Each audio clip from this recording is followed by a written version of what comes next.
His name was Elias Kruger, young, educated, and doomed. He had found the story by accident tucked between two weathered folios in the library of Heidelberg.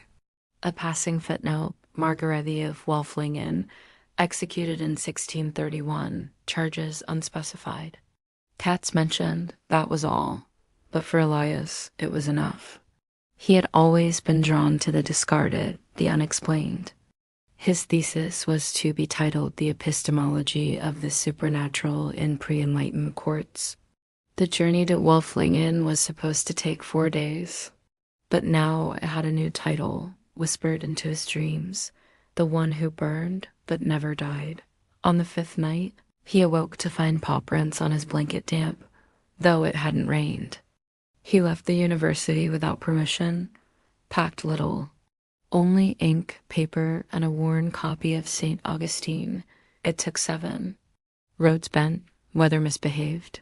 They crowded together as if trying to block something or protect it. Elias pressed forward. The air thickened. Breathing became an act of will.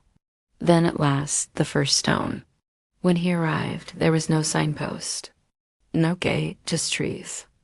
A word almost illegible carved above it, Wolflingen, hung from eaves like shadows.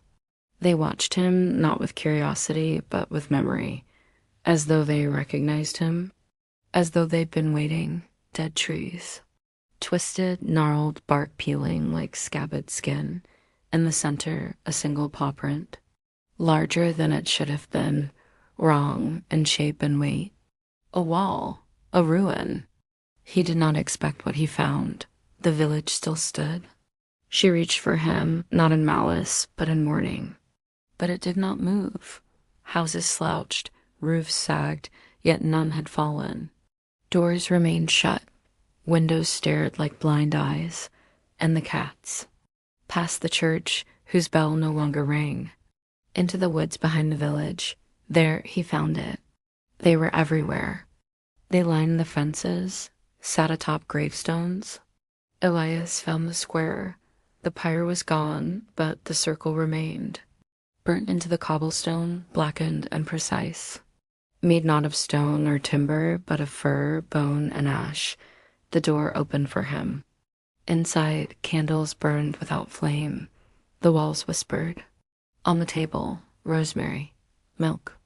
A single white cat sat upon a pile of parchment, staring. Its eyes were human. He opened his journal, began to write. Hands trembled. Night fell unnaturally fast. The cats did not sleep.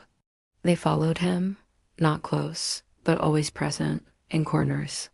Reflections, just outside the reach of the lantern. He felt them in his bones. The second night he dreamed of Margarethe. She stood in a hall of mirrors, her body made of smoke and hair, her eyes 2 moons. He woke with claw marks on his neck. The third night he did not sleep. He wandered instead. Through the graveyard, a house, not rebuilt, reborn, a god with no name. One that moved not through fire or thunder, but through affection. Through soft pause, through warmth and trust, he approached. It did not move. He reached for the pages. They were in his own handwriting.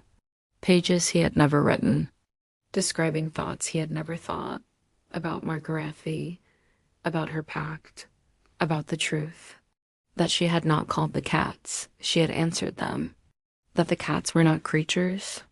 They were witnesses, vessels, instruments of something buried, far older than Rome, older than Scripture. And when that trust was broken, as it had been in Wolflingen, it did not forgive. It watched, it remembered, and it returned. Elias left the house before dawn. He tried to run, but the woods bent around him. He ended where he began, in the circle, now filled with cats. They made no sound. One stepped forward. The white one. It touched his hand, and he understood.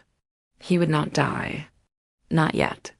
First, he must carry the story, must plant it elsewhere, in ink, in voice, in film, in eyes that do not believe yet. And so he wrote, and so you listen. And somewhere just outside your window tonight, A pair of eyes is watching, waiting,